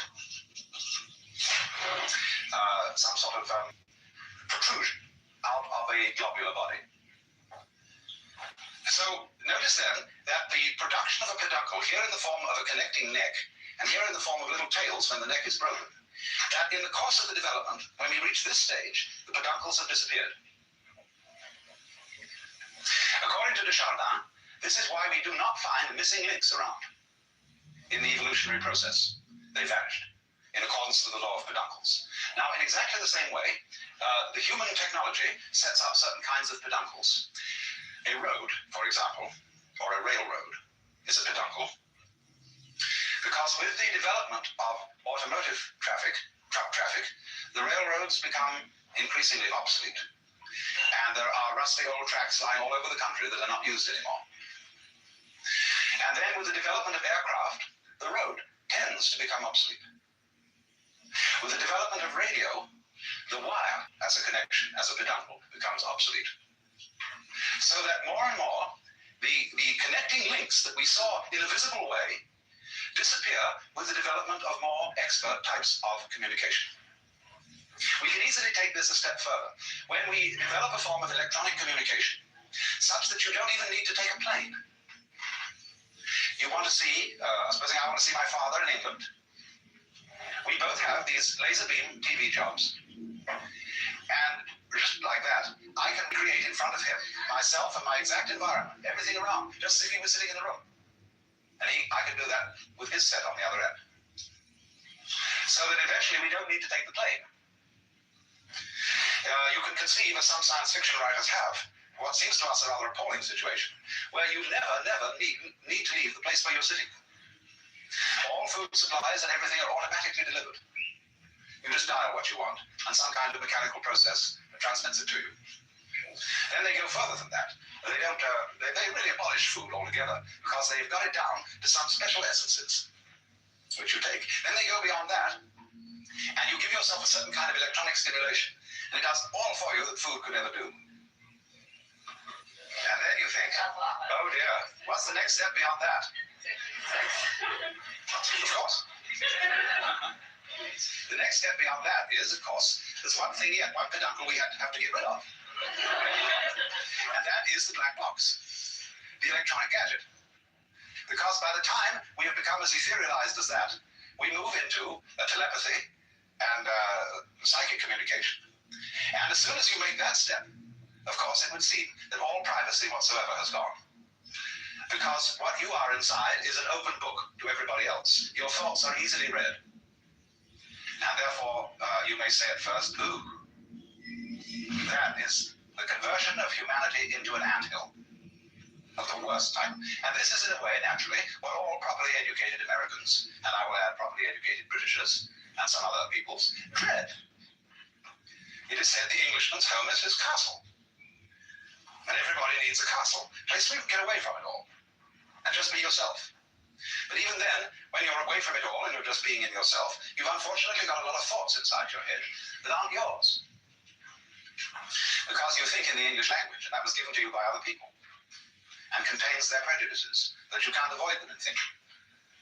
Japanese people will say that when they think in Japanese, they can have certain feelings that are characteristically Japanese. But when they start thinking in English, they can't have those feelings. And so you are very, very much really in the sphere of public influence when you start to think. And if you listen carefully to your thoughts, insofar as they are uttered in words, and they very often are, try and discover the tone of voice in which certain of your thoughts are being said, and you will listen and hear your mother, or you will hear an aunt, or you will hear a school teacher, or you will hear certain friends expressing their opinions and telling you who you are and how you ought to behave. And you think those are your thoughts, and they're nothing of the kind. An inner pandemonium under the dome of the skull is going on all the time. Myriads of voices, myriads of influences from outside working upon you, even when you are physically quite alone. So this means that you're not nearly as much of a private individual as you think. You are also, of course, exercising these influences upon other people. You're telling them who they are, what you think about them, what you think of their behavior. And even if they don't believe you, they nevertheless pay very serious attention to you. They can't help it. You can take the experiment, for example, that B.F. Skinner used to try, which is very terrifying. He would send two members of the class, selected arbitrarily, outside of the room. Then he would arrange two chairs, chair A and chair B. He would say to the class, now look, when these people come back, we're going to engage them in a conversation. Whatever A says, agree with him. Whatever B says, disagree with him. So they come back into the room and they take their seats and the conversation begins. Now B may be a very strong-headed, articulate person, and A really rather feeble. But what happens is this, that by group agreement with anything A says, he is encouraged, he is built up, he becomes more articulate. He finds himself sprouting. But B, by being disagreed with on every point, begins to get baffled and confused and feel very uncomfortable indeed. Unless he is onto the game and he challenges the whole group. I see now what you're playing. You have made up your minds to disagree with everything I say. Therefore, of course, you don't count.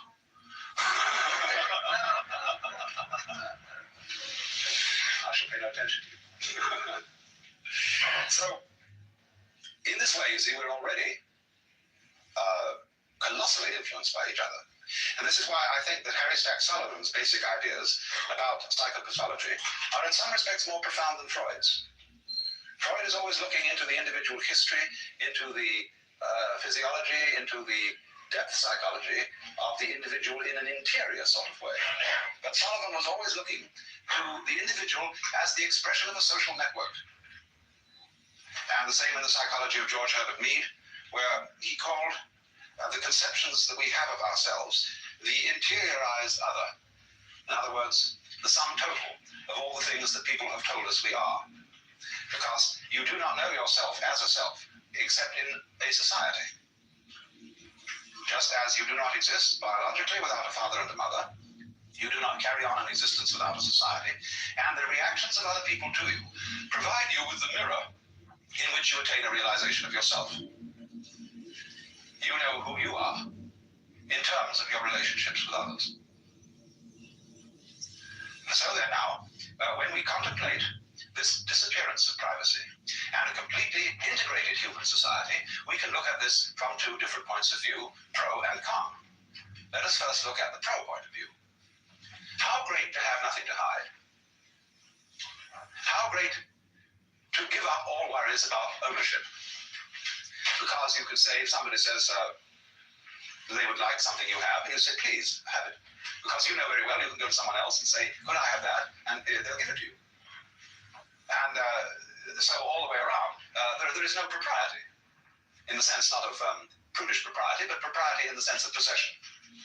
Also, of course, in the sense of prudish propriety. Nobody has any dirty little secrets, because if I have any dirty secrets, I know very well that you have too, and so let's drop the whole pretense and let go. So in this sense, there might be a very, very close fellowship between all people, in which there are no barriers, no defenses, and we all cooperate together beautifully and love each other. Now, let's look at the con point of view. Con point of view would say, yes, but surely, the more we communicate with each other in that way and have no property, and there are no boundaries, and there are no fences or defenses, then just in the same way that jet aircraft makes all cities the same city, so this would make all people the same individual. Would that be what the Hindus mean by saying you are all one, you are all the Godhead in disguise? Would it mean that? Now, part of our difficulty in approaching this is that we begin from the standpoint of a certain conception of the individual person. And this is, of course, the Christian ego, which is the soul as a center of action and something alive with consciousness and intelligence that lies hidden in the bag of skin. As, for example, King John says in Shakespeare's play to Hubert, within this wall of flesh there is a soul, counts thee her creditor, and with advantage means to pay thy love. See the image? Within this wall of flesh there is a soul. Within the castle there is the king. And every man's home is his castle. And so those of us who are brought up in that way, to feel A, that we are basically the soul in the body, and B, that every soul that exists is of infinite value in the eyes of God. We therefore have instituted since the Industrial Revolution a tremendous technological campaign to preserve the individual. We have all kinds of social services, hospitals, ambulances, medicine, welfare agencies, every kind of thing, with the one aim of preserving life, getting you to live longer, and giving what is called full opportunity for the development of your personality. To the myriads of Asia, this is almost unbelievable. And then, of course, we are teaching the peoples of Asia medicine and sanitation industrialization, so that every single child can be regarded not as so much waste human material, which because it's sick has to be thrown away, but as some individual to be loved and cherished and properly treated. And because individuality, each particular human organism is infinitely precious. That is the moving ideal of the sort of people who first created the great hospitals, who abolished slavery, who abolished the death penalty for trivial offenses, who made that great humanitarian movement of the 19th century associated with such people as Wesley and Charles Dickens and Wilberforce and so on, to rescue the precious individual from the ravages of impersonal disease or impersonal political exploitation. Then when a kind of American capitalist liberalism achieved to some extent this sort of ideal, we look then at political forms which are socialistic or communistic and are leery of them because they seem to go back on all that. So, of course, did National Socialism in Germany. Because the position there is it is not the individual who is the supremely important being, but it is the community, the state, which is supremely important. The individual realizes himself as a servant of the state. But our theory in the liberal capitalism of the United States is that the state is the servant of the individual. That we employ policemen and soldiers and sanitary inspectors and Department of Commerce officials, all to serve us. We call them public servants. And when a policeman gets uppish, he has to be reminded that we pay his salary and that his job is to serve us and not to be a kind of Admiral Crichton sort of butler who takes the upper hand. But of course, the very idea of a servant still has in it, doesn't it, something aristocratic. And as we all know, in this country, it is increasingly difficult to get services of any kind. More and more, it is felt beneath the individual's dignity to be, say, a waiter, a barber. After all, they give you a certain kind of service. Certainly, it's beneath anyone's dignity to shine shoes, because that's the feet, and that's very low down. It's like kissing people's feet. To give massage, to do all these things for other people that are rather material skills. Increasingly, you have to get them in another way, either by a do-it-yourself system or by some sort of machinery. And so in the same way, people who used to give service want to translate themselves professionally. People who were formerly called undertakers now call themselves morticians. Janitors call themselves maintenance services. I suppose barbers will soon call themselves tonsorial experts. All sorts of things like that are happening right now in order to give the sense of equality all round. And so the guy who gives you gas at the garage will notice your first name on your credit card and will address you by it. I get very irritated to be called Al. I just don't respond to that formal address at all. But I suppose that's my British snobbishness. But here it is, everybody slaps everybody's back. I was very puzzled by this when I first came to live in California. Because here the use of first names and this kind of familiarity is extraordinarily common. And when I found myself on first name terms with a man who was in a certain sense my boss, who was the president of the University of the Pacific, I felt distinctly uncomfortable. And the reason I felt uncomfortable was that I felt the whole thing was insincere. That there was not the kind of relationship between us which would normally be represented by being on first name terms. But there was what was much worse, a sort of effort to prove that there really ought to be that kind of relationship when neither side had any intention of forming it. And that's very baffling if you come from outside. And you don't know, I suppose, what all good born and bred Californians know. What are the cues? The subliminal cues which distinguish one form of first name address from another. Of course, what eventually happens is that people have two first names. The published one and the nickname. No.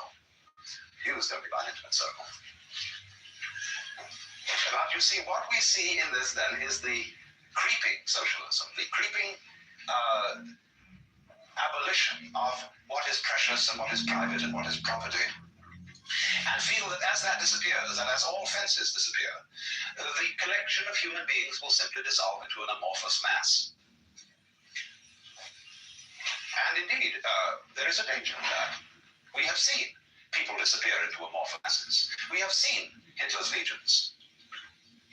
We have seen the things that Chinese can do with what the military tactic called the human sea, when swarms and swarms of troops, all identically uniformed, are absolutely thrown at the enemy in wave after wave after wave. But let us not forget that the generals of the Western powers did exactly the same thing in the First World War on both sides. They used the tactics of the human sea, in which the lives of individuals meant nothing whatsoever. Now,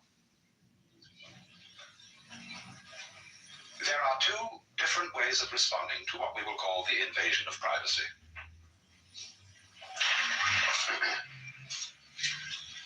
Very often, you will encounter someone who attacks your privacy in a psychological way. It may be a drunk sitting next to you in a bar. Or it may be someone who fancies himself as an expert psychological guru.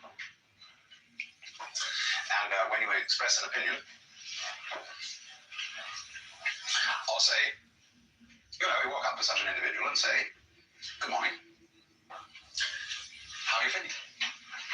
Is this why you asked me?"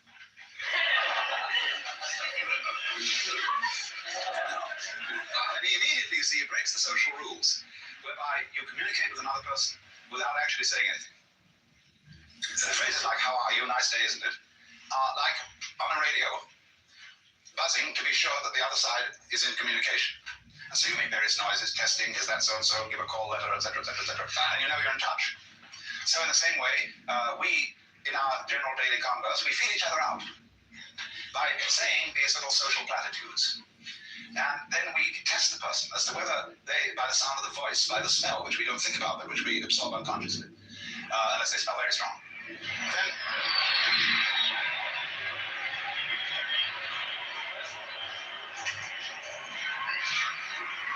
complete with warms. And then we get the feeling, do I want to explore this relationship further? We test. And then those people you see who invade your privacy instantly. It's either the drunk, or the child who's quite innocent, or the probing psychologist who is playing his special game, maybe of one-upmanship of some kind, and sees how uncomfortable he can make you. Now, what are the tactics of response to be in these various situations? When you get the probing psychologist, you can shrug your shoulders and say, "Didn't your mother ever teach you manners?" Or you can simply not defend yourself. So some people just don't need to defend themselves at all. And so that probing them in that way is like tossing a rock into a well, and you wait, and there's no splash. And that really sets people back. Krishnamurti does that. If you make a comment about somebody in his presence that is in any way adverse or critical, he gives us no response at all. So you suddenly feel, like the Buddha said, you spat at the sky and the spit falls back into your own face. And I was once present where a certain person of that nature was using as his ploy silence. And the silence implied the conversation of everyone else around this table is trivial. And it was one of those tangible silences. And suddenly someone at the table turned to him and said, "I can't stand people who use silence as a weapon."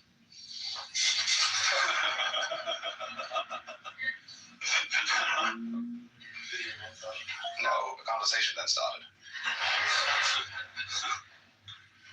But, then it was a very, rather a disagreeable conversation, if I may say so.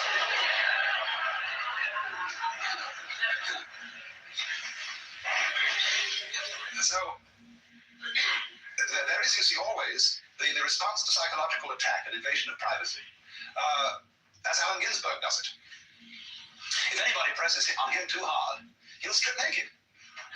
And if anybody challenges him to fight, he said, "All right, you challenge me, I choose the weapons. Who's going to undress first?"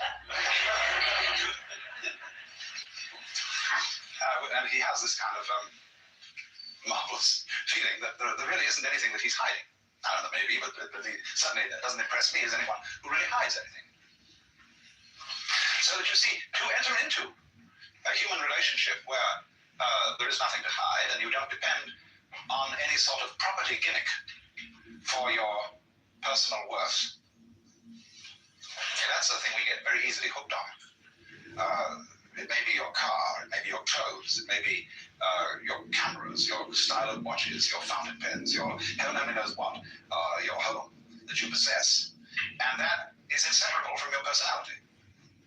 And you can't be you if you're stark naked. So the confrontation of people in an atmosphere of physical or spiritual nakedness is one where many individuals seem they've completely lost because they can't play their accustomed role. Because I have a certain advantage that even if I'm stark naked, I can still talk. But now, supposing they say, now, you shut up. Don't defend yourself with language, see? That's like taking off an extra set of clothes. But as I say, there's a certain kind of individual whom this doesn't faze at all. Because he knew from the beginning that he was nothing. And nobody. And of course, that's a very important thing to know. Because you have nothing to lose. He who sleeps on the floor will not fall out of bed. And he who has nothing to lose has really no fear, either of the loss of his property, his propriety, or his privacy. But there are other people who, in this situation of the loss of privacy, are completely degraded. The way, for example, we systematically deprive privacy from the intimate inmates of prisons and mental hospitals. You go to a mental hospital, all the johns are completely exposed. Everything is smooth walls. There are no corners, there are no secrets. Everybody's sort of herded around and they all look the same, got the same uniform, have the same haircut. And also in the army, in the Marine boot camps. The first thing is to degrade the individual ritually so that he has no privacy. And see what happens to him if you do that. Now the result of this is that you may brainwash him completely and make him nothing more than an obedient tool of the system. And in this case, you see what you've got. You're back again to monarchical politics. And so in a system where the design of the politics is that the community of human beings is ruled, whether by an individual monarch or by a totalitarian state, makes no difference. But the dynamics of that situation is that this community is not a group, it is a crowd. Now we therefore have to understand the difference between a group and a crowd. Because this is the key to the whole thing, and if you understand this, you can get around the things that seem threatening in a society where there is no privacy. A crowd is structured in this way. There is a number of identical individuals, suitably brainwashed, and there is a leader. Whether this is an individual again, or a bureaucratic entity of some kind. The relationship between them is this. In other words, the line of communication is from the individual to the leader. And they're not really in communication with each other at all. Except insofar they may communicate with each other, but this controls the nature of their communication. So in other words, when a politician speaks to an enormous audience, what he sets up is a crowd. Because the audience are individuals who don't know each other. They're just people, they're just heads or hands. And so the leader really communicates with them, and they can't answer back. Unless they do so as a group. See, Kyle! No? Then they answer back, but all as a collective. Because along the lines of this kind of communication, supposing I talk to 1,000 people over the radio, and they all send me back letters. Well, I can't read them, much less answer them. There isn't time. So this is a strictly one-way communication. Now then, let's look in contrast to that to the design of a group. We'll make it a circle again for convenience. Now, a group has no leader because it is itself an organism. And so the lines of communication run, first of all, like this.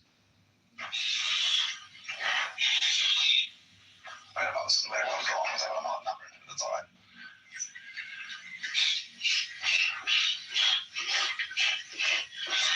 But they're much more complicated than that. They're also this.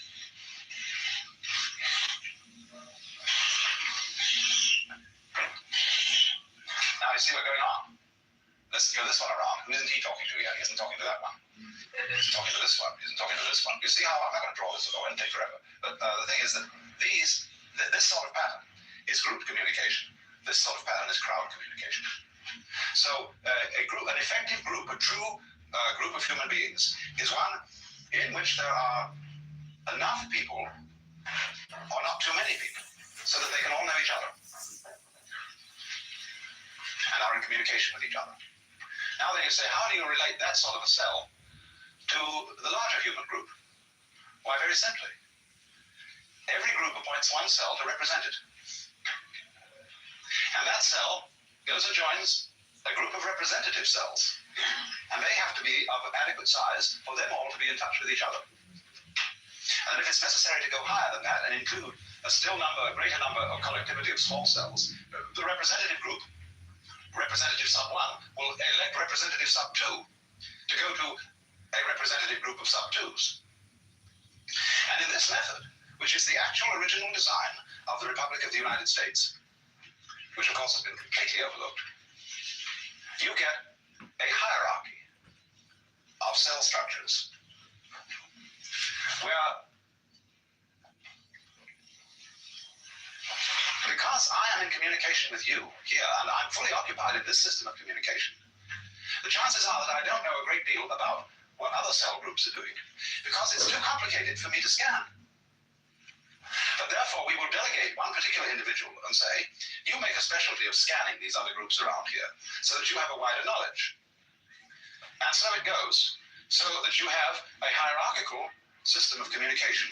You can call it government if you want to, because what we're simply talking about is an information system. So that, for example, one of these will not ever individually elect the President of the United States, but his representative at a certain level will. Because his representative at a certain level knows far more about who to select than he does, because he's made it his business to do so. Every individual can't do that. And so you will find that this is the system of direct representation used by all dictators. All dictators vote themselves into office by referendum. They take it to the people. They say, you are the people, you elect me. Well, it's the easiest thing in the world to bamboozle an enormous number of people by mass persuasion to do practically anything you want. But you can't bamboozle that kind of structure. It's too strong. Here, with the mass communications, everybody getting the same thing. Now, oddly enough, you see, McLuhan, in his thought about the future of communications, says that with the development of the electronic circuits, we tend towards tribalism. And this precisely is tribalism. This is the monolithic state. This is the tribal community. This is utterly paternalistic, but this is different. This gives everybody a chance to have his say-so. And have his say-so not only in terms of a yes or no vote, but the thing in the unit, the tribe, is small enough for there to be a discussion. And that's why we can't understand about Indians, Amerindians, why they don't like the idea of voting. They have a powwow. They're like Quakers. The Quakers don't vote. They get what they call a sense of the meeting. Because they all know each other and they consider putting a thing to a vote as a kind of unreasonable procedure. We should all get together and feel it out and establish through discussion a consensus. So this, as I say, is a very strong human cluster, very difficult to be pushed around by this. Now, as we have developed electronic communications thus far, we have things like great national hookups. So everybody in the United States is watching whatever it is that comes over ABC or NBC at the major hours. And but that is frequency television broadcasting. And the more we develop microelectric machinery, the greater the capacity for discrimination on the dial. See, as it is, you get a lot of interference, and therefore it cuts out the possibility of an innumerable cluster of stations. But as the technology becomes more perfect, you can receive an enormous number of different stations. And these stations will increasingly have machinery that makes them fairly simple to run. For example, with a videotape machine now made by Ampex costing $6,000 and a Sony television camera costing $250. You can produce a television show with only one technician. The average TV show produced in a studio requires 14 technicians to handle it. So as this happens, you see, it means that there can be an increasing variety of the kind of material that is presented through the electronic channels. And McLuhan adds to this a kind of strange point of view, which is that it really doesn't matter what kind of material is going over, because the message is not the content of the television show, but your exposure to and involvement in that kind of a medium. Well, there's something to this. That